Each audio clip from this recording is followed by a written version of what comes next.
paz do Senhor Jesus, seja bem-vindo, seja bem-vinda. Sou o pastor Gerry Adriano, da Assembleia de Deus, Ministério Flor do Campo, aqui em Cariacica, no Espírito Santo. Estou nesse momento, uma incumbência gloriosa, de trazer mais uma lição bíblica CPAD adulto, primeiro trimestre. Estamos com o tema, a Santíssima Trindade, o Deus único revelado em três pessoas eternas. Então, nós temos aí um tema maravilhoso, nós já estamos na 8ª lição. O título dessa lição é o Deus Espírito Santo. O texto áureo é: eu rogarei ao Pai, e Ele vos dará outro Consolador, para que fique convosco para sempre. João 14:16. A verdade prática diz que o Espírito Santo é a terceira pessoa da Trindade, plenamente divino, atuando como Consolador, ensinador e santificador da igreja. E hoje, infelizmente, a minha esposa não está aqui conosco, então eu vou estar orando, e logo após estaremos entrando no comentário, Senhor nosso Deus, nosso Pai, te damos graças, Senhor, nesta hora, pela misericórdia do Senhor. O Senhor nos permitiu estar mais uma vez aqui, com essa incumbência gloriosa, Pai, de ministrar a Tua santa e gloriosa palavra. Pai querido, Pai amado, que o Senhor possa abençoar ricamente o departamento de Escola Bíblica Dominical, que o Senhor possa abençoar os pastores que investem nesse departamento, que o Senhor possa abençoar também poderosamente os superintendentes das escolas bíblicas dominicais, os professores, os alunos, ó Pai, todos aqueles que estão envolvidos nesse departamento, que o Senhor fortalece e venha dar crescimento, Senhor, a cada igreja, a cada obreiro, a cada servo do Senhor que tem no seu coração desejo de participar, de estar, Senhor, ó Pai, nesse departamento de escola bíblica. Que o Senhor dê sabedoria, dê conhecimento, dê graça para cada um de nós, Senhor, para continuar ministrando essa palavra. E hoje nós estamos com uma lição maravilhosa, que vai falar do Paráclito, vai falar do Consolador. Oh, Pai querido, que o Senhor nos dê sabedoria, que o Teu Espírito Santo, que em nós habita, possa nos dar direção nesse momento, e seja tudo para a glória e louvor do Teu santo e poderoso nome. Assim nós te pedimos, no nome do Senhor Jesus. Amém.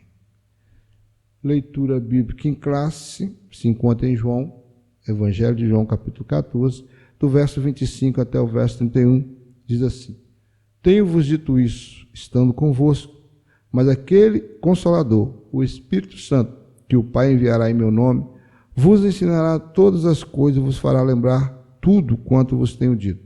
Deixo-vos a paz, a minha paz eu vos dou. Não vos la dou como o mundo a dá. Não se turbe o vosso coração, nem se atemorize. Ouviste o que eu vos disse? Vou e venho para vós. Se me amasse, certamente exultaria por ter dito: vou para o Pai, porque o Pai é maior do que eu. Eu vos disse agora antes que aconteça, para que quando acontecer, vós acrediteis. Já não falarei muito convosco, porque se aproxima o príncipe desse mundo, e nada tem em mim, mas é para que o mundo saiba que eu amo o Pai, e que faço como o Pai me mandou. Levantai-vos e vamos-nos daqui. Essa lição ela tem 3 objetivos que tem que ser alcançado no final da ministração. Número 1 é mostrar que o Espírito Santo é uma pessoa distinta, mas coigual ao Pai e ao Filho. 2, evidenciar a plena divindade do Espírito Santo e seus atributos. 3, é ressaltar as principais obras do Espírito Santo: encarnação, ressurreição e santificação. Então nós temos aí os 3 objetivos da lição e vamos então à nossa introdução. A nossa introdução vai dizer: o Espírito Santo é uma pessoa divina, não uma força impessoal ou uma mera influência espiritual. Ele é o Consolador, prometido, que procede do Pai e do Filho. Ele é plenamente Deus, a terceira pessoa da Santíssima Trindade. Esta lição discorre acerca da pneumatologia, com base bíblica e teológica, evidenciando a pessoa do Espírito Santo, sua eterna divindade e suas obras maravilhosas. Como eu falei logo de princípio, nós estamos numa lição trimestral, falando sobre a Santíssima Trindade, e o autor, o pastor comentarista, pastor Douglas Batista, ele colocou bem claro para a gente. Primeira lição foi uma lição panorâmica, e depois, posteriormente, 3 lições foi dada falando do Deus Pai, posteriormente mais 3 lições falando do Deus Filho, e nós estamos agora nessa sessão do Espírito Santo. Nós estamos agora começando também mais 3 lições, essa é a primeira, que vai falar também da terceira pessoa da Trindade, o Espírito Santo. E talvez seja o Espírito Santo, nos primeiros séculos, o mais combatido, né? Que precisou de ir a diversos concílios para comprovar a sua deidade, né? Porque havia uma dificuldade de se entender isso, e alguns criam que ele era uma força impessoal, outro acreditava que era uma influência espiritual, mas não conseguia vê-lo como pessoa. Mas a lição de hoje é para mostrar e demonstrar isso, que verdadeiramente ele é uma pessoa, e uma pessoa eterna. Ele faz parte da Trindade com o Pai e com o Filho. E nossa lição começa com o primeiro tópico dizendo: a pessoa do Espírito Santo. O Espírito Santo é uma pessoa. O Espírito Santo não é uma força impessoal, não é uma energia, nem uma influência, mas o próprio Deus. Ele é a terceira pessoa da Trindade. Ele age com autonomia, exercendo funções próprias de uma pessoa. Ele tem propósito, mente, consciência, que comprova sua racionalidade. Ele pode ser entristecido, que envolve sensibilidade, emoções. Ele ensina, faz lembrar, demonstra inteligência e comunicação consistente. Ele guia os crentes, função que exige entendimento e relacionamento. Ele distribui os dons soberanamente, que confirma sua vontade em ação. Ele fala com clareza, chama pessoas, designa tarefas que são ações de uma pessoa divina. Negar sua pessoa é mutilar a Trindade. Vamos por parte, né? Falar sobre o Espírito Santo. O Espírito Santo, né, como pessoa, ele comprova que ele é uma pessoa. Nós vamos ver Romanos 8, 27, diz assim: e aquele que examina os corações sabe qual é a intenção do Espírito, e ele é que, segundo Deus, intercede pelos santos. Olha só, para mim entender pessoa, eu tenho que entender pelo menos 3 processos. A pessoa, ela tem sentimentos, ela tem raciocínio, razão e volição. Emoção, razão e volição. Volição é vontade. Então, o Espírito Santo, nós vamos comprovar biblicamente aí que o Espírito Santo ele tem vontade, ele tem razão, inteligência, ele tem emoção, que também se entristece, né? Nós temos aqui Efésios 4:30, olha o que diz Efésios 4:30. E não entristeçais o Espírito Santo de Deus, no qual está selado para o dia da redenção. Então, eu e você, servos do Senhor, podemos entristecer o Espírito Santo, podemos contrariar a sua vontade, podemos resisti-lo. Então, nessa questão de contrariar a sua vontade, de resisti-lo, nós podemos trazer tristeza ao coração do Espírito Santo. Então, aí denota por ser pessoa, porque um ser impessoal, uma força espiritual, não tem sentimento algum. Nós temos outra referência bíblica aqui também. João 14, 26 está no nosso texto bíblico, mas aquele Consolador, o Espírito Santo que o Pai enviará em meu nome, vos ensinará todas as coisas, vos fará lembrar tudo quanto vos tenho dito. Novamente, a capacidade de raciocínio, a capacidade de razão, de intelectualidade, ele vos ensinará. Então, o mestre, quem ensina é mestre.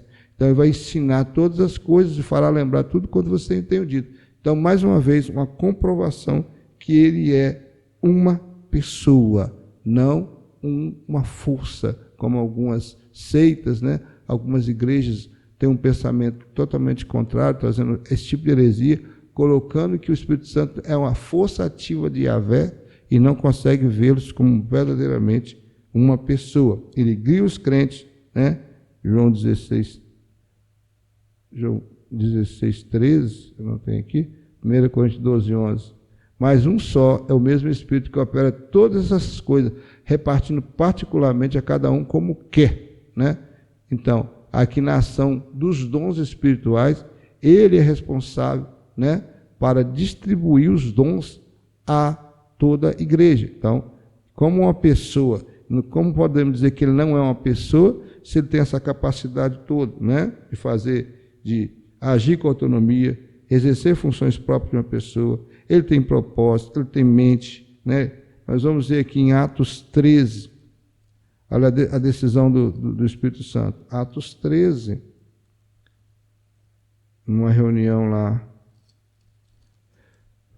em Antioquia, né? Uma reunião de oração e jejum. Olha só. Na igreja que estava em Antioquia, melhor dizendo, vou para o versículo 2. Atos 13, 2. E servindo eles ao Senhor e jejuando, disse o Espírito Santo: apartai-me a Barnabé e a Saulo para a obra que vos tenho chamado. Ouviram aí? O Espírito Santo, ele bradou no meio da reunião de oração e jejum. No meio deles estava lá Saulo e Barnabé. E ele diz isso: separai para mim, apartai-vos para mim, Barnabé e Saulo para a obra que eu tenho chamado. Um ser pessoal vai falar, que é usar uma verbalização, não, um ser impessoal, melhor dizendo, uma força ativa, vai fazer isso? Não, isso é propriamente de uma pessoa, e é uma pessoa eterna, né? Que é o próprio Deus. Negar sua pessoa é mutilar a Trindade, né? Que o comentarista diz que negar a pessoa é tirar um elemento da Trindade, ela vai deixar de ser Trindade. Esse termo Trindade vai ter que ser tirado da Bíblia, né? Aliás, não está na Bíblia, mas vai ter que ser tirado do conhecimento, né, teológico, porque é muito usado esse termo Trindade pelo fato de ter a três pessoas em uma triunidade, né? Três pessoas distintas subsistindo numa só substância. Então, um único Deus. Vamos ver então o segundo subtópico, que fala sobre pessoas distintas na Trindade. Além dele ser uma pessoa, ele também tem a sua distinção na Trindade. A doutrina da Trindade afirma que Deus é um só em essência, mas subsiste em três pessoas. Ele subsiste em três pessoas, não é só ele sozinho. Ele tem mais dois, né, ali dentro da Trindade. Embora o Espírito Santo compartilhe da mesma natureza divina do Pai e do Filho, sendo plenamente Deus, ele é uma pessoa distinta dentro da unidade da Trindade. Essa distinção do Espírito Santo é essencial para refutar a heresia. Como modalismo, que ensina que o Pai, o Filho e o Espírito Santo são apenas modos sucessivos de uma única pessoa, né, chamado unicismo, e o arianismo, que nega a divindade do Filho e do Espírito, e os pneumatômacos, que negam a deidade. Porém, as Escrituras ensinam que o Espírito é enviado pelo Pai em nome do Filho, evidenciando seu papel distinto e sua missão específica. Em suma, o Espírito é distinto do Pai e do Filho, mas plenamente Deus. Olha só que nós vamos ver aqui algumas referências para provar essa distinção do Espírito Santo dentro da Trindade. 1 Pedro 1:2 diz assim: eleitos segundo a presciência de Deus Pai, em santificação do Espírito, para a obediência e aspersão do sangue de Jesus Cristo, graça e paz vos seja multiplicada. Você vai ver Pedro usando o elemento trinitariano aqui. Ele vai fazer uma saudação dizendo, eleito segundo a presciência de Deus Pai. Aí tem o Deus Pai na linguagem de Pedro.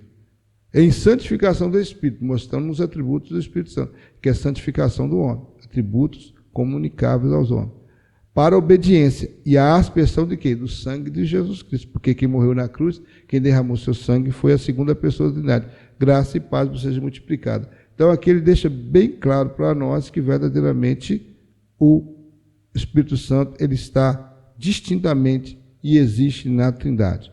Tito 3, no verso 5, vai dizer: não pelas obras da justiça que houvéssemos feito, mas segundo a sua misericórdia nos salvou pela lavagem da regeneração e da renovação do Espírito Santo. Quer dizer, mais uma vez, mostrando que ele veio, que ele foi enviado com a obra específica, distinta do Pai e distinta do Filho. Regeneração. O que é regeneração? Novo nascimento. Jesus vai falar isso no capítulo de João, capítulo 3, Evangelho de João, capítulo 3, na conversa que ele tem com Nicodemos.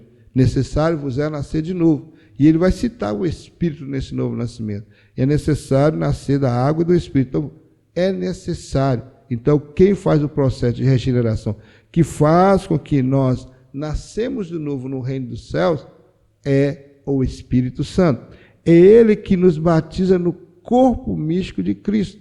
né? Nós passamos a habitar o corpo de Cristo, ser membro do corpo de Cristo, pela ação do Espírito Santo que faz isso. Tanto é que é Ele, Paulo vai falar em Romanos 8, que é Ele também, Espírito Santo, que vem testificar com o meu Espírito, vem testificar com o seu Espírito, que nós somos filhos de Deus. Ele está no processo da regeneração. Nós temos algumas heresias no passado, como o modalismo, né? Que é também chamado unicista, que não cria que havia a Trindade, que era apenas um, que aparecia para fazer o papel do Pai, o papel do Filho e o papel do Espírito Santo. Modalismo ou unicismo. Nós tínhamos o arianismo, que também negava a divindade do Filho, dizendo que por um certo tempo o Filho não era, quer dizer, dizendo da existência que ele não existia na eternidade, dizendo que ele era uma criação de Deus. Também era outra heresia que foi combatida nos concílios de Nicéia. E também tem os pneumatômacos, que eram os inimigos do Espírito, né? Essa palavra grega significa os inimigos do Espírito, porque eles não aceitavam a deidade do Espírito Santo. Então, nós vemos aí que havia essas heresias já nos primeiros séculos da igreja, já tinha esse tipo de heresia, combatendo contra a existência do Espírito, e muitas vezes dizendo que o Espírito não era divino e não estava na Trindade. Mas aqui nós temos a comprovação bíblica, né, que ela é uma pessoa, e é uma pessoa distinta da Trindade, fazendo parte da Trindade, com uma missão específica dada aí. Vamos então agora ao nosso terceiro subtópico, para falar sobre o Consolador prometido. Jesus prometeu aos discípulos um divino companheiro, certo? Eu rogarei ao Pai e vos darei outro Consolador, para que fique convosco para sempre. João 14, 16. A palavra Consolador é a tradução do grego Paráclitos, que significa aquele que encoraja, conforta, ajudador, auxilia na necessidade, ainda advogado, que intercede, que defende, alguém perante uma autoridade.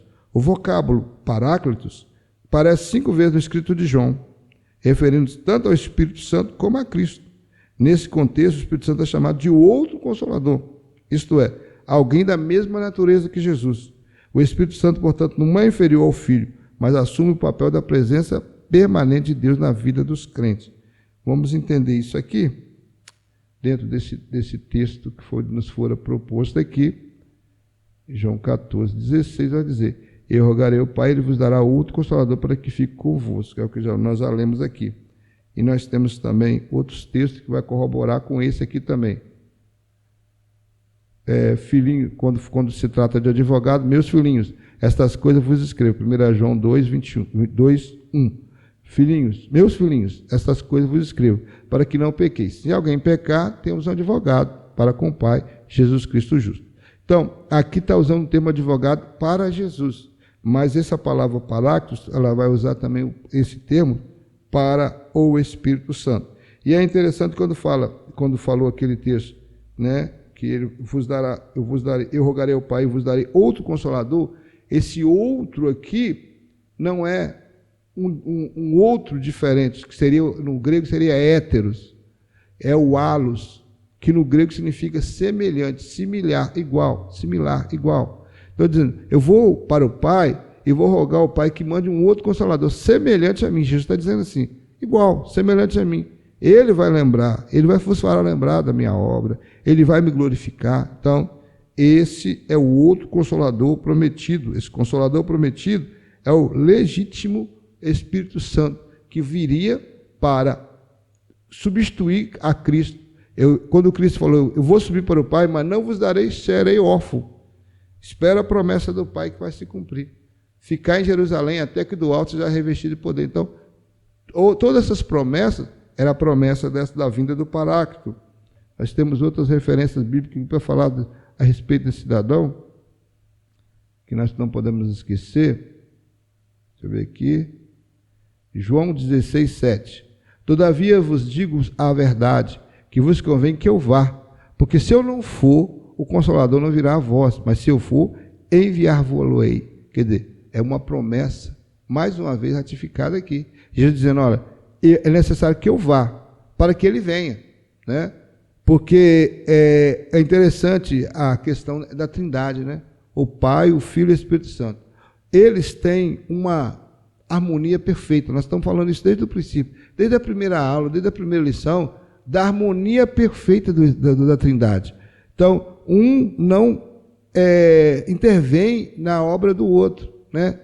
Corrobora, trabalha junto, mas entrar no contexto da outra, da obra do outro, por exemplo, quando era o protagonismo do Pai lá no Velho Testamento, você vai ver, em certos momentos, que o Espírito Santo estava atuando nos reis, atuando nos profetas, atuando nos sacerdotes, atuando nos juízes. Então, ele tinha essa função, mas ele respeitava o espaço dele. Assim também era o Filho no Velho Testamento. Às vezes aparecia de uma forma pré-encarnada, mas tinha aquele respeito, havia aquela distinção de função. A mesma forma quando Jesus estava no seu ministério, o Espírito Santo veio, né, ungiu a Jesus, né, esteve em todos os momentos com Jesus. Tanto é que depois do batismo de Jesus por João Batista, ele desceu de forma corpórea de pomba sobre Jesus, ungindo, e a Bíblia deixa claro que foi o Espírito Santo que conduziu Jesus ao deserto para ser tentado por Satanás. Então, há uma colaboração, da mesma forma que quando Jesus falou, é necessário que eu vá para que ele venha. Quer dizer, o meu momento é agora. O meu momento do Emanuel, do Deus conosco, é agora, até a cruz, até a ressurreição. Mas depois que eu for assunto aos céus, como outro Consolador tem que vir. Jesus, eu vou para o Pai, mas vocês vão ter a promessa do Pai. Virá e cumpriu-se, né? Aquilo que era a profecia de Joel, capítulo 2, a partir do verso 28, que ele viria, né? Vamos ver, né? Vamos ver Joel. Deixa eu ver se eu acho aqui rapidamente.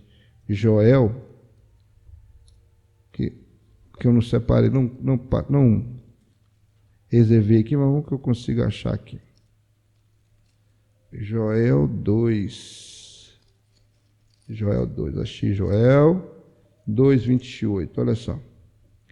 Diz assim: e há de ser que depois derramarei o meu espírito sobre toda a carne, e vossos filhos e vossas filhas profetizarão, vossos velhos terão sonho, vossos jovens terão visões, e também sobre os servos e sobre a serva naquele dia derramarei o meu espírito. Então você vê aí que é uma promessa desde o tempo do profeta Joel, que Deus tem prometido. Me parece que também em Isaías Deus fala algo sobre o derramado do Espírito Santo, né?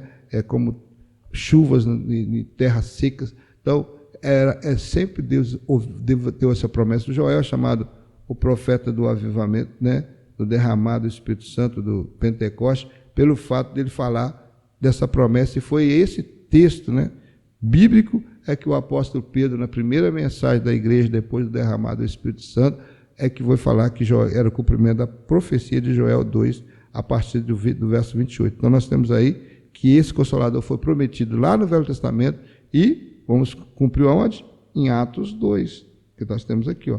Atos capítulo 2. Estou bem longe do Atos. Capítulo 2. Cumprindo-se o dia de Pentecostes, estavam todos reunidos no mesmo lugar e de repente veio do céu um som como de um vento veemente, impetuoso, e encheu toda a casa em que estava sentado. E foram vistos por eles línguas repartidas como de fogo, os quais pousaram sobre cada um deles.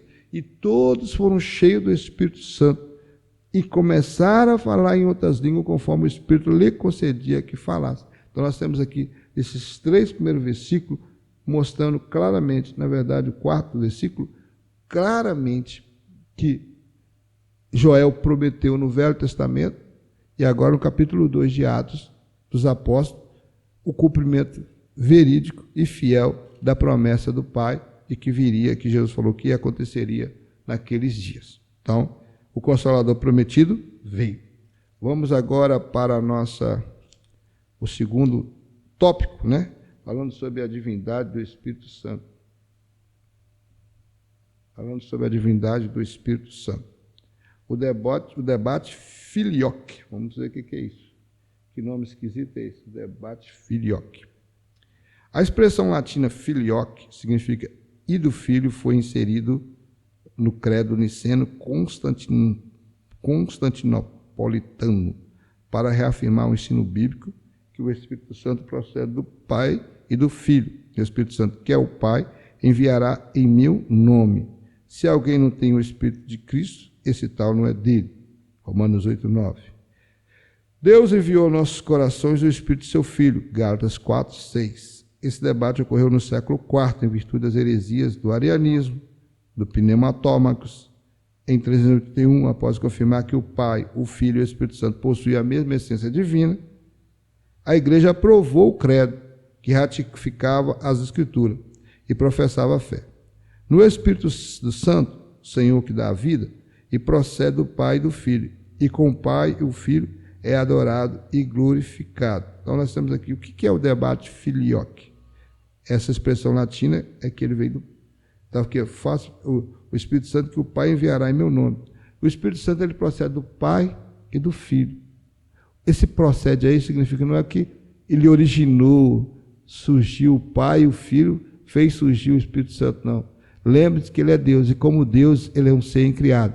Como Deus, ele é preexistente. Como Deus, então, ele não pode ser criado por ninguém, né? Ele não pode ser causado por ninguém. Ele pode causar, mas não pode ser causado. Então, ele é o Espírito Santo, ele é, juntamente com o Pai e com o Filho, Deus. Quando fala que ele procede do Pai e procede do Filho, está falando claramente para nós que ele foi enviado pelos dois. Como também nós vamos ver que o Pai enviou o Filho, né? Como nós lemos nas lições anteriores, quando estava falando do Filho, que o Pai que enviou o Filho. Então, da mesma forma que nós falamos que o Filho procede do Pai, porque foi enviado pelo Pai na sua missão redentora, né, de salvação, através do nascimento, né, e de uma encarnação totalmente, né, debaixo de uma unção do Espírito Santo. Foi o Espírito Santo que fez com que ele viesse a essa terra, né, se encarnasse. Nós vamos falar isso no próximo tópico, mas verdadeiramente, né, ele foi enviado pelo Pai, o Pai que o enviou. Então, da mesma forma que nós falamos o Filho procede do Pai, quando nós falamos que o Espírito Santo procede do Pai e do Filho, é porque ambos, Pai e Filho, enviou o Espírito Santo para fazer essa obra. E foi nesse credo Niceno-Constantinopla que é reafirmar o ensino bíblico que o Espírito Santo procede do Pai e do Filho, né? Se alguém não tem o Espírito de Cristo, esse tal não é dele. Deus enviou no nosso coração o Espírito de seu Filho. Esse debate ocorreu nesse período, porque havia esse conflito. O arianismo, o que era? Era os modalismos, né, que nós falamos. Não era o modalismo. O modalismo era a questão do unicismo. O arianismo não aceitava de maneira alguma a deidade, né, do Espírito Santo. Assim também como os modalistas achavam que o único era um só, como eu falei, eu já expliquei isso aí anteriormente. E tem os pneumatômacos, que era inimigo do Espírito. Não acreditava que ele existia. Então, esse aí era inimigo do Espírito, não acreditava. E foi no ano 381, em Constantinopla, né, depois de 325, houve um concílio em Nicéia, para falar da deidade do Espírito Santo e do Filho. Agora, quando chega em Constantinopla, foi para confirmar realmente e combater essas heresias que estavam acontecendo naquele tempo, para que realmente comprovasse que o Espírito Santo era enviado, sim, ele era divino, da parte de Deus, e era procedia do Pai e do Filho. No profecia, a fé no Espírito Santo, Senhor que dá a vida, e procede do Pai e do Filho, como o Pai e o Filho é adorado e glorificado. Da mesma forma que o Pai e o Filho é adorado e glorificado, o Espírito Santo também é. Nesse debate aí, foi comprovado isso. Então, já foi ratificado dentro do credo niceno-constantinopolitano. Afirmou esse ensino bíblico que o Espírito Santo foi enviado pelo Pai e pelo Filho. Vamos então para o segundo subtópico, que vai falar sobre os atributos divinos do Espírito Santo. Vamos ver isso aqui, né? Isso é muito importante, falar sobre os atributos do Espírito Santo. Todos os atributos divinos do Pai e do Filho pode ser igualmente relacionado com o Espírito Santo, tais como a onipotência. O Consolador tem pleno poder sobre todas as coisas, né? Onisciência, não existe nada além do seu conhecimento. Nós temos onipresença, não há lugar onde ele não se possa fugir da sua presença. Eternidade, ele não passou a existir no Pentecostes, porque estava presente no ato da criação. Esses atributos absolutos são exclusivos da divindade. Tais virtudes são de modo inequívocos evidência da deidade do Espírito Santo. Essas características lhes são inerentes e não lhe foram agregadas nem conferidas. A terceira pessoa da Trindade possui a mesma essência do Pai e do Filho. Então vamos por partes, né? Nós temos aqui a comprovação de que ele tem também onipotência. Lucas 1,15 vai dizer: porque será grande diante do Senhor, não beberá vinho nem bebida forte, será cheio do Espírito Santo já desde o ventre da sua mãe. Aqui está falando do nascimento de João o Batista, né? Que seria o precursor do Messias. Então, aí está falando do atributo divino da onipotência. Romanos 15, vamos ver aqui, Romanos 15, 19. Olha só. Pelo poder dos sinais e prodígios, na virtude do Espírito de Deus, de maneira que desde Jerusalém, ao redor até o Ilírico, tem pregado o Evangelho de Jesus Cristo. Quer dizer, aqui o apóstolo Paulo dizendo, pelo poder e sinais de prodígio na vida do Espírito, da virtude do Espírito Santo de Deus. Ele mesmo, o apóstolo Paulo, declara que através do poder do Espírito Santo, mostrando a onipotência dele, é que as virtudes e sinais eram manifestos nesse lugar, né? Vamos lá. Outro versículo também que vai corroborar é a sua onisciência, né? Vamos lá. 1 Coríntios 2:10, não, é Atos 5:3-4. Aquela passagem de Ananias e Safira. Disse então Pedro a Ananias: por que encheu Satanás o seu coração para que mentisse ao Espírito Santo, retivesse parte do preço da herdade? Guardando ficaria para ti? Vendida não estava em teu poder? Por que formaste esse desígnio em teu coração? Não mentiste aos homens, mas a Deus. Então aqui vai provar não só a divindade do Espírito Santo, mas a capacidade do Espírito Santo de ser onipotente, ao mesmo tempo onipresente, né? Então aqui ele está mostrando que ele é Deus, porque eu não mentiste ao Espírito Santo no primeiro versículo. E agora no segundo versículo Pedro vai falar, não mentiste aos homens, mas a Deus, quer dizer, corroborando com o segundo versículo, que Espírito Santo sim é divino, é Deus. Outro versículo fala sobre a onipresença do Espírito Santo, né? Que são atributos incomunicáveis que só Deus tem e não passa aos homens. Salmo 139, 7 também vai falar sobre isso. Ó. Para onde me irei do teu Espírito? Ou para onde fugirei da tua face? Se eu subir ao céu, tu aí estás. Se eu fizer no Seol a minha cama, eis que tu ali está também. Se eu tomar as asas da alva, se habitar nas extremidades do mar, até ali a tua mão me guiará e a tua destra me susterá. Então nós temos ali, no Salmo 109, é um salmo maravilhoso, que fala muito claramente sobre a onipresença de Deus. Não tem lugar algum que os olhos de Deus não possam ver. E aqui está mostrando o Espírito de Deus. Mostrando nesse texto que o Espírito de Deus também está em todos os lugares. Não tem um lugar onde o Espírito Santo não habite, não age. Até quando estudamos escatologia, no passado, né, se falava muito isso, hoje não se fala mais, não se fala muito, né? Aquela velha máxima de que quando a igreja fosse arrebatada, o Espírito Santo levaria a igreja a Jesus Cristo, né, para a boda do Cordeiro, e não estaria mais na terra. Mas como ele não estaria na terra, se ele é Deus e se ele é onipresente? Isso aí, a falácia já caiu por terra. Hoje é comprovado que o Espírito Santo vai estar na terra na grande tribulação, sim. Tanto é a prova que haverá salvação na grande tribulação.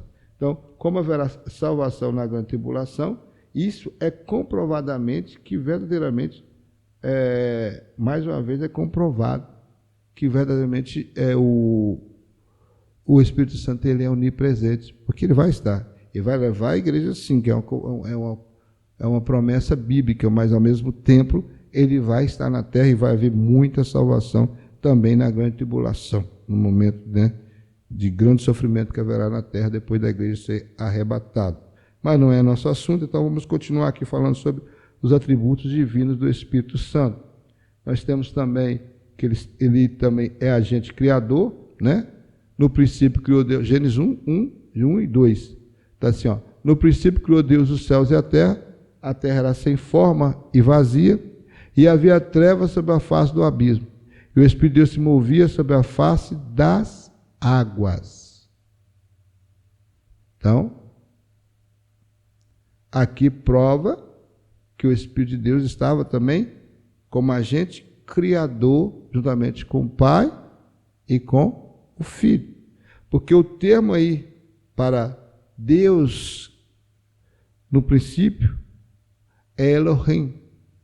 E o Elohim, no hebraico, é um termo plural, mostrando quando Deus fala, façamos o homem, a nossa imagem e semelhança, está falando plural.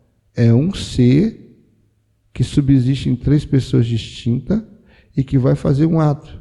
Então lá estava o Pai, lá estava o Filho e o Espírito Santo, não só na criação do mundo, nos dias criativos, como também no momento da formação do homem do pó da terra.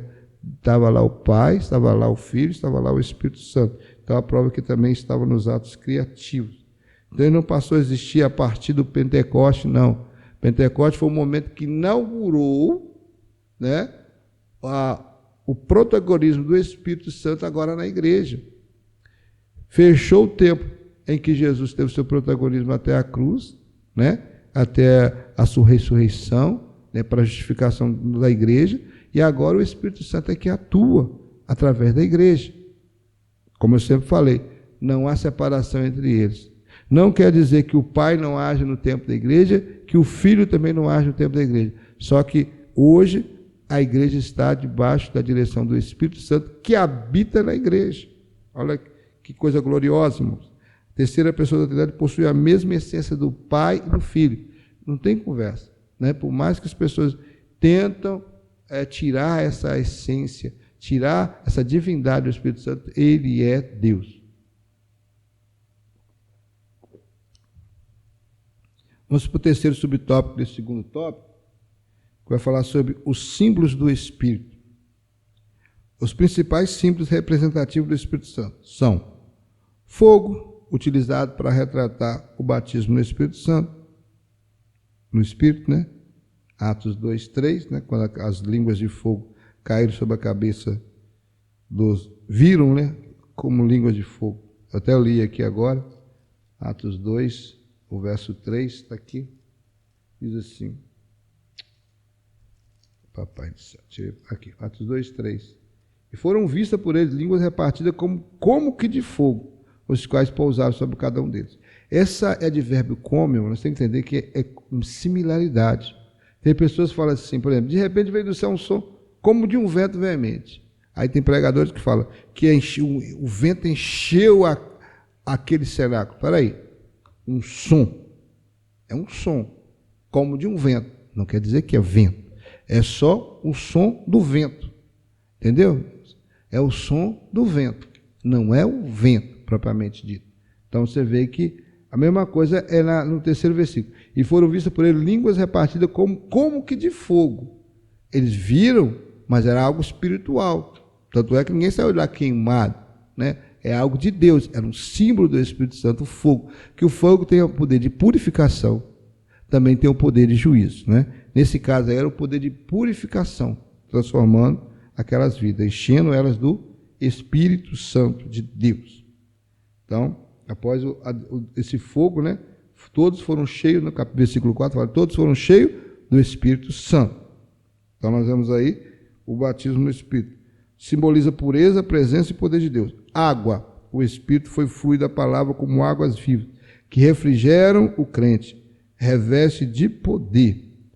O vento se refere à natureza invisível do Espírito. No Pentecoste, representado pelo som como de um vento, né? O óleo usado para a luz e a unção simboliza a consagração do crente para o serviço e a iluminação para o entendimento das Escrituras. Pomba, o Espírito desceu sobre Jesus em forma de pomba. É o símbolo da paz, da mansidão. Cada símbolo atua como figuras para a compreensão do caráter e atuação do Espírito. Então, são símbolos, já foi dito aqui, mas que tem uma representatividade no Espírito Santo. Nós falamos do fogo, nós já lemos aqui Atos 2, 3, como língua de fogo repartida. Nós temos também a água, né? Como João 7, 37, vou até abrir aqui na Bíblia, João 7, 37, no último dia da festa, Jesus vai falar assim, ó, ele está numa festa e ele vai dizer assim, a partir do verso 37, e no último dia, o grande dia da festa, Jesus pôs-se em pé e clamou, dizendo, se alguém tem sede, que venha a mim e beba. Quem crê em mim, como diz a Escritura, nos rios da água viva correrão do seu ventre.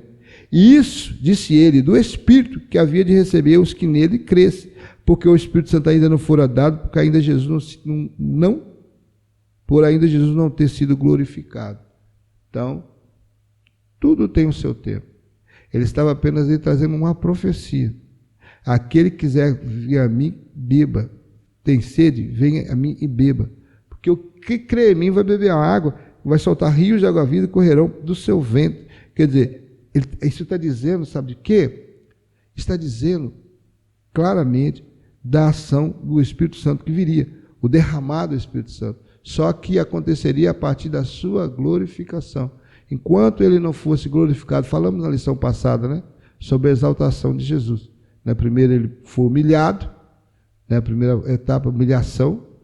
Segunda, a redenção, ele veio para nos redimir, pagou o preço por nós ali na cruz, ressuscitou o terceiro dia para a nossa justificação, e agora ele entrou no céu, assentou-se à destra do Pai, agora ele foi glorificado. A partir da sua glorificação, sim, aí o Espírito Santo estaria liberado para descer, como promessa que o Pai havia feito. Então a promessa que o Pai e o Filho enviariam o seu Espírito. E enviou, ele veio e está habitando hoje em nós, para a glória do Todo-Poderoso.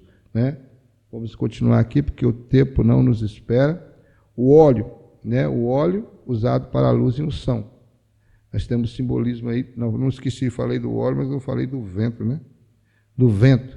O vento se refere à natureza invisível, a natureza invisível do Espírito Santo, Você não vê o vento, você sente o vento.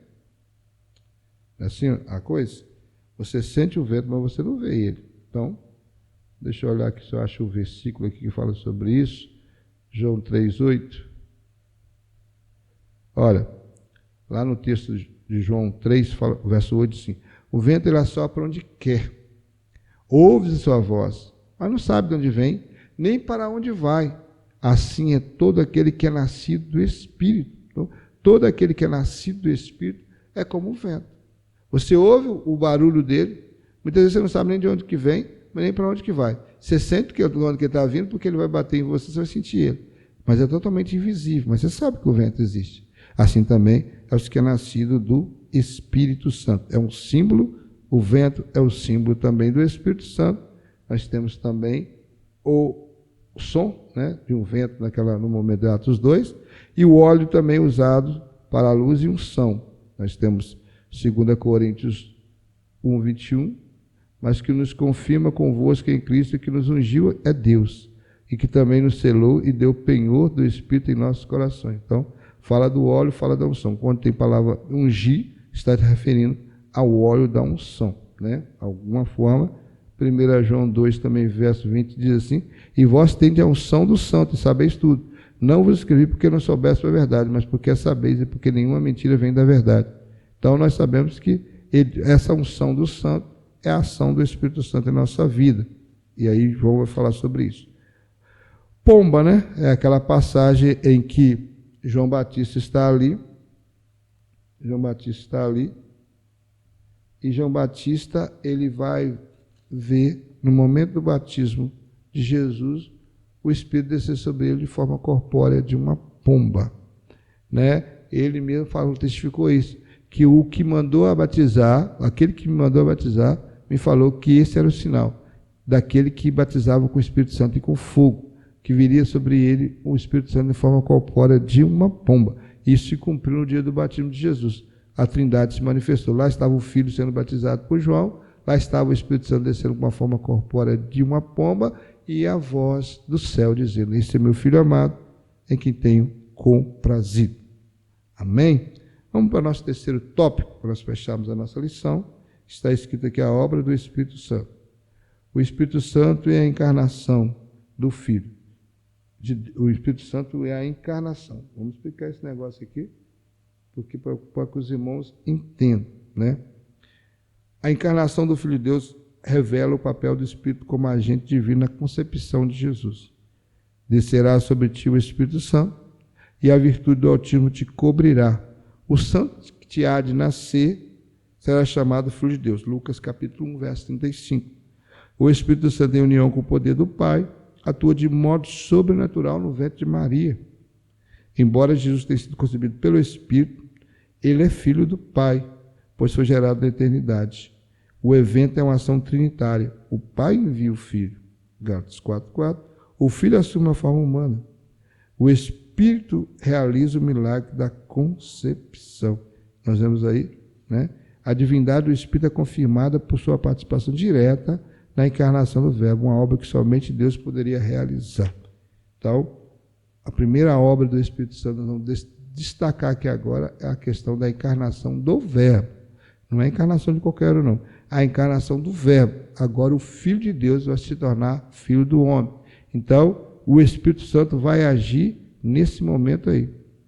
Ele vai agir de uma forma sobrenatural. Nós já lemos Lucas 1:35, é quando Gabriel, o anjo, veio falar com Maria, e ele vai dizer para ela: descerá sobre ti o Espírito Santo, a virtude do Altíssimo te cobrirá.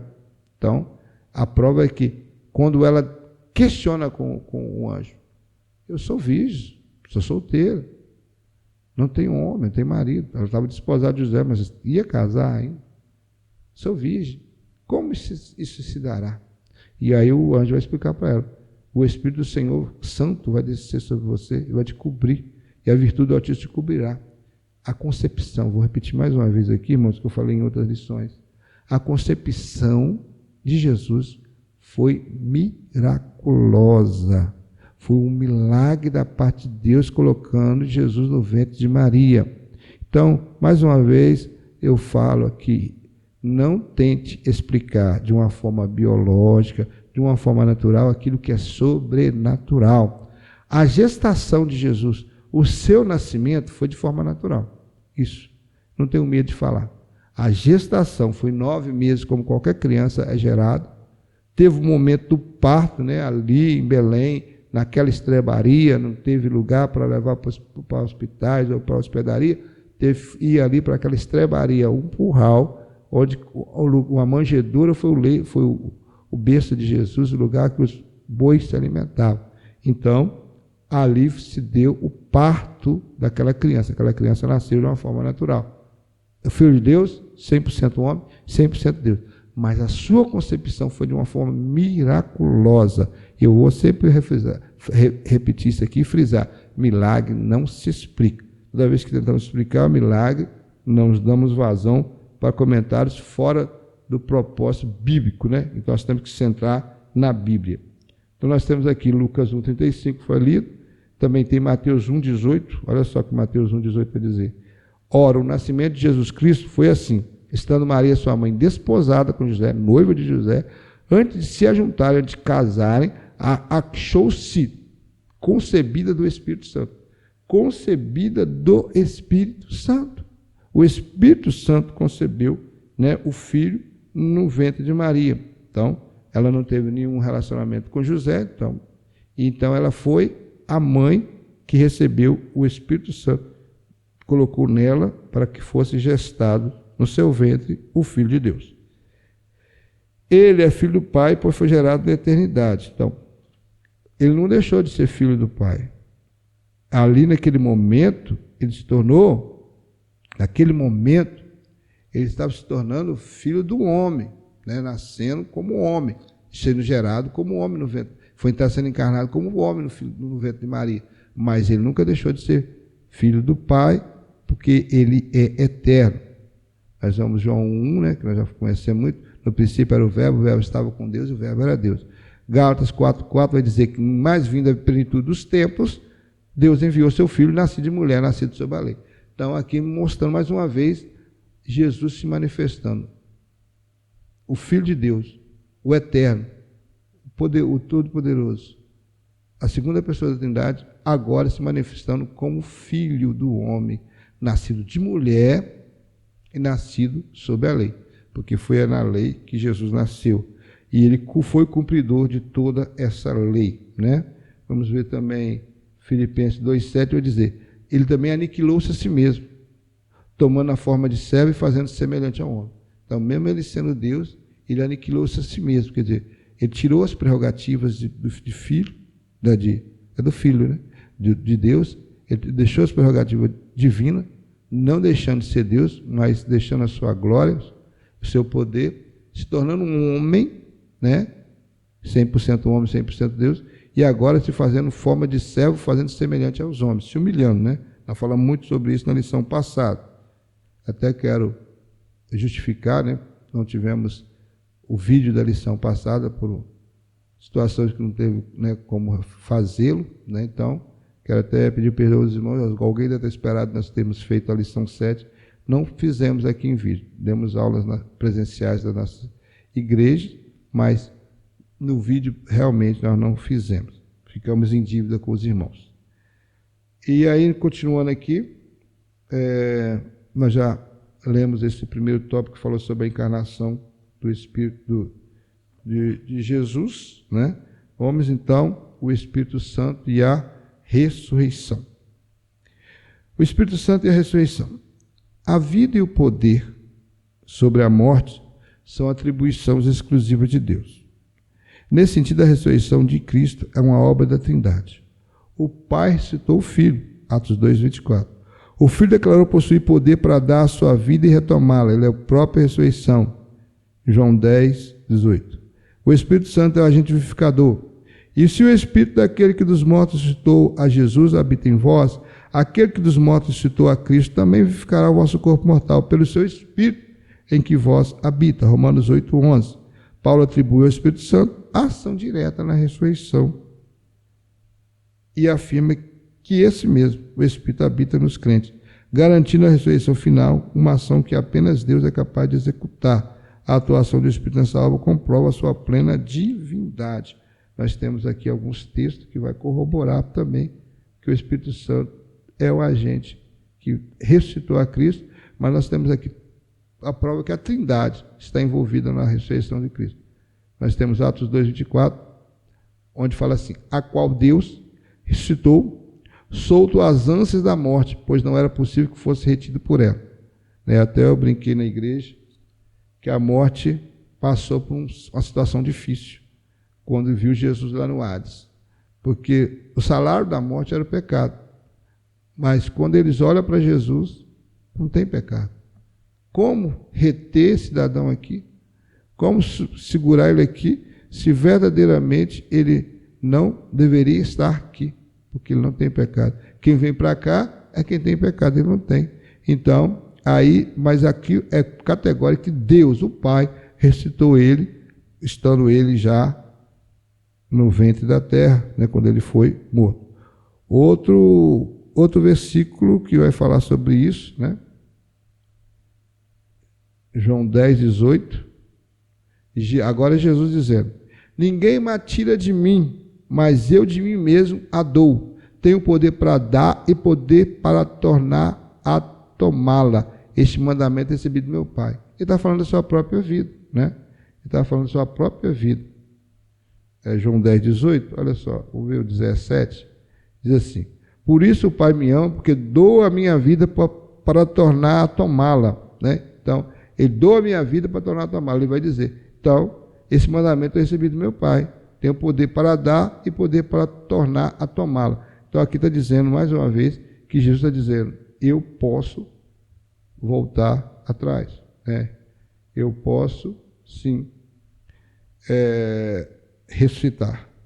E agora nós lemos também outro texto, já fala do Espírito Santo, que fala que o Espírito daquele que dos mortos ressuscitou a Jesus habita em vós, aquele que dos mortos ressuscitou a Cristo também vivificará o vosso corpo mortal pelo seu Espírito que vós habita. Então, a promessa aqui, que o Espírito Santo ele não só fez a obra de encarnação de Cristo no seu nascimento, como ressuscitou a Cristo também na sua morte vicária, no terceiro dia o Espírito Santo também estava atuando na ressurreição de Cristo, como também uma promessa que ele também nos ressuscitará, se porventura eu e você, servo do Senhor, ou os que já morreram em Cristo, a promessa é que o Espírito Santo, nós podemos ficar tranquilos, que se ele ressuscitou a Cristo, também nós seremos ressurretos no dia do arrebatamento da igreja. Então, isso é ponto pacífico, nós temos certeza disso, e Efésios 1:13-14 vai dizer: Em quem também vós estáis, depois que ouviste a palavra da verdade, o evangelho da vossa salvação, tendo nele também crido, fosse selado com o Espírito Santo da promessa, qual é o penhor da nossa herança, para a redenção da possessão de Deus, para o louvor da sua glória. Então, nós temos aí mais uma ação do Espírito Santo. Nós somos selados com o Espírito Santo da promessa. Ele é o selo, é o penhor da nossa certeza que vamos habitar o céu. É com um carimbo de propriedade, né? Então, nós passamos a ser propriedade peculiar do Senhor pela ação do Espírito Santo em nós, por ele habitar em nós. Uma vez o Espírito Santo habitar em mim e habitar em você, nós temos a confirmação e a certeza que nós já temos o selo do Senhor, do Espírito Santo. Está dizendo, cheio do Espírito Santo, é a comprovação que vamos adentrar o céu. Bom, vamos ao nosso terceiro subtópico aqui, para fechar o terceiro tópico. O tempo já está indo embora. O Espírito Santo e a santificação. O Espírito não apenas nos convence do pecado, mas também promove a transformação. Deus nos escolheu para vivermos em santidade. A santidade possui duas dimensões, uma posicional no momento da conversão e outra progressiva. Como processo contínuo da transformação, o Espírito Santo habita no crente desde a regeneração até a glorificação, conduzindo em santidade. Porém, requer cooperação do crente, para Paulo exorta, andar em espírito, Gálatas 5,16, e adverte, não entristeçais o Espírito Santo, Efésios 4,30. No entanto, não é resultado exclusivo do esforço humano, mas uma ação permanente do Espírito. Essa ação atesta a deidade do Espírito, pois apenas Deus pode transformar o coração do homem. Olha só que coisa tremenda. Nós vemos aí que o Espírito Santo também ele é o agente santificador. Ele começa desde a nossa regeneração. Quando nós aceitamos a Cristo, posicionalmente nós somos santificados. Porque a palavra santificação ela tem um significado de separação. É se separar para Deus. É viver uma vida totalmente contrária ao mundo pecaminoso. Por isso que João vai descrever no seu carta que o amor de Deus, que aquele que ama o mundo, o amor do Pai não está nele. Então, se nós amarmos o mundo, o amor do Pai não está em nós. Porque verdadeiramente o mundo, ele tem as suas concupiscências, ele tem os seus pecados. E muitas vezes ele nos atrai, né, nos engoda para que nós cometemos pecado. E o cometer pecado aí é contrariar, é transgredir, é desviar o alvo. Então, se nós somos salvos em Cristo Jesus, o Espírito já nos tirou da posição, né, de escravo do pecado. Nós ainda estamos presos no corpo de pecado, mas a força do pecado foi vencida na cruz. Então, nós podemos, ainda nesse corpo de pecado, nós possamos verdadeiramente vencer o pecado através do Espírito Santo habitando em nós, através da leitura bíblica, né? Através dos jejuns, através de fazer a obra do Senhor. Os meios da graça estão aí para nos fortalecer, para que nós consigamos vencer o pecado. Então, a santificação ela começa primeiro posicionalmente. Aceitou Jesus, converteu-se, houve uma metanoia, uma mudança de mente, verdadeiramente você agora é de Cristo Jesus. Agora, quando você... Agora existe a segunda santificação, que é a progressiva, como processo contínuo de transformação. Vamos ver aqui, Hebreus 12:14 é muito conhecido. Seguir a paz com todos e a santificação, sem a qual ninguém verá o Senhor. Então, querido, a santificação é tão necessária na sua vida, porque sem ela, sem a paz com todos e a santificação, ninguém verá o Senhor. Nós somos chamados para sermos pacificadores e nós somos chamados para ser santos, como Ele também é santo. Como disse o apóstolo Pedro, sede santo, porque aquele que vos chamou é santo. E santo é separado do pecado. Não é viver cocheando entre dois pensamentos, como no tempo de Elias. Quando Elias foi enfrentar os profetas de Baal e os profetas de Azerá, a pregação dele foi bem incisiva. Ele disse, até quando cocheareis entre dois pensamentos? E é a pergunta que eu faço nesta noite, nesse momento. Até quando cocheareis entre dois pensamentos? Se você é servo do Senhor, se o Espírito Santo vem habitar em você, se você é nova criatura e tem convicção que seu nome está escrito no livro da vida, Não há mais tempo de cochear entre dois pensamentos. Deixe ser santificado pela palavra, como está em João 17:17, que a tua palavra é a verdade. Santifica-os na verdade, a tua palavra é a verdade. A palavra de Deus é um agente santificador. Mas aqui nós temos mais uma vez a Bíblia também nos mostrando que o Espírito Santo é um agente santificador. Ele santificou posicionalmente quando nós aceitamos a Jesus e nos santifica progressivamente. Todos os dias nós passamos por um processo de santificação quando nós andamos em Espírito, como Paulo fala em Gálatas 5,16. Ou quando nós também podemos entristecê-lo, como Paulo escreve em Efésios 4,30. Nós podemos resistir ao Espírito Santo. Então, existe uma ação de que o Espírito Santo, ele é Deus, continua sendo Deus, mas pode haver sim da parte nossa, humana, uma resistência a ele, e aí corremos sério risco de perdermos a nossa salvação. Vamos ver que 1 Pedro 1,2 vai dizer assim: eleitos, segundo a presciência de Deus, Pai, em santificação do Espírito, para a obediência e expiação do sangue de Jesus Cristo, graça e paz vos seja multiplicada. Aqui é uma saudação de Pedro, né, na sua carta, na sua primeira carta, no primeiro capítulo, no segundo versículo. Ele está falando de uma forma trinitariana, segundo a presciência de Deus Pai, em santificação do Espírito, mostrando que a função do Espírito é santificação. Para a obediência, a santificação tem um objetivo. Quanto mais santo, mais obediente eu sou. Mais obediente você é à palavra de Deus, mais obediente aos preceitos bíblicos você é. E a aspersão do sangue de Jesus Cristo, graça e paz seja multiplicado. Então, o sangue é o agente purificador de Cristo. No entanto, não é resultado exclusivo do esforço humano, mas uma ação permanente do Espírito, né? Então, o Espírito vai agir de uma forma permanente em nós. É claro que toda vez que nós abrimos o nosso coração e deixarmos o Espírito agir. Nós temos aqui uma promessa, né? Deus pode transformar o coração humano. Ezequiel 36:26 diz: e vos darei um coração novo, e porei dentro de vós um espírito novo, tirarei o coração de pedra da vossa carne e vos darei um coração de carne. É uma promessa de Deus através de Ezequiel 36, dizendo que o coração bruto e pecaminoso seria arrancado e Deus daria um coração novo, um coração quebrantado, um coração contrito. E você vai ver o salmista dizer que um coração quebrantado, no Salmo 51 vai dizer isso, que um coração quebrantado e contrito não desprezará o Senhor. Então Deus não despreza um coração que se quebranta diante dele. Vamos à nossa conclusão, que diz assim: compreender a divindade do Espírito Santo fortalece a nossa fé na Trindade.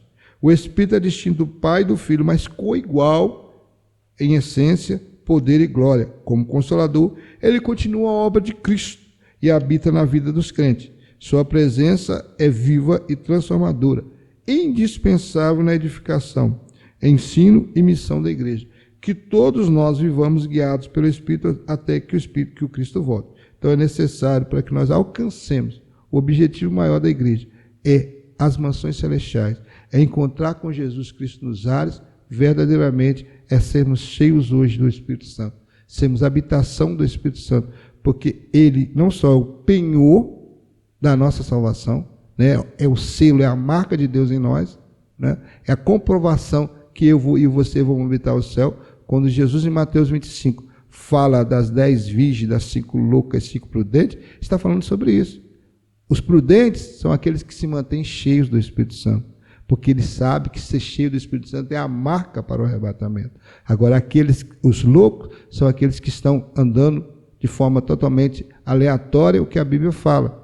Não oram, não buscam, não jejuam, não meditam na palavra, não faz a obra de Deus, nem dá a voz, não dá ouvido à voz do Espírito Santo. Não tem mais sensibilidade ao Espírito Santo, né? Já estão não dando mais crédito. Se aqueles crentes que uma vez talvez profetizaram, tiveram sonhos, revelações da parte de Deus, hoje não tem mais nada, não conseguem mais falar em mistério com Deus. Por quê? Perderam essa intimidade com o Espírito Santo e não está muito preocupado com isso. Então, são aqueles loucos que no dia do arrebatamento vai ser surpreendido. Mas aqueles que mantêm essa marca, entendem que o Espírito Santo habita nele e que ele tem que sentir esse poder, tem que buscar cada dia mais essa santificação e andar, né, em espírito, como diz o apóstolo Paulo, verdadeiramente ele não vai ser surpreendido no dia do arrebatamento da igreja ou no dia que ele descer à sepultura, né, e for ao encontro do Senhor.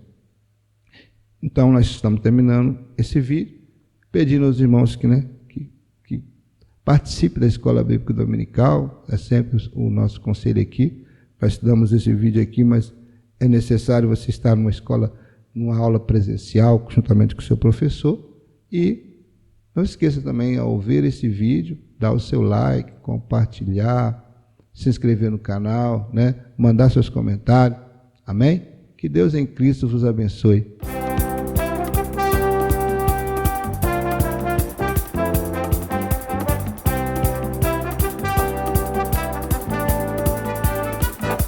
Pense Gospel, anunciando Jesus.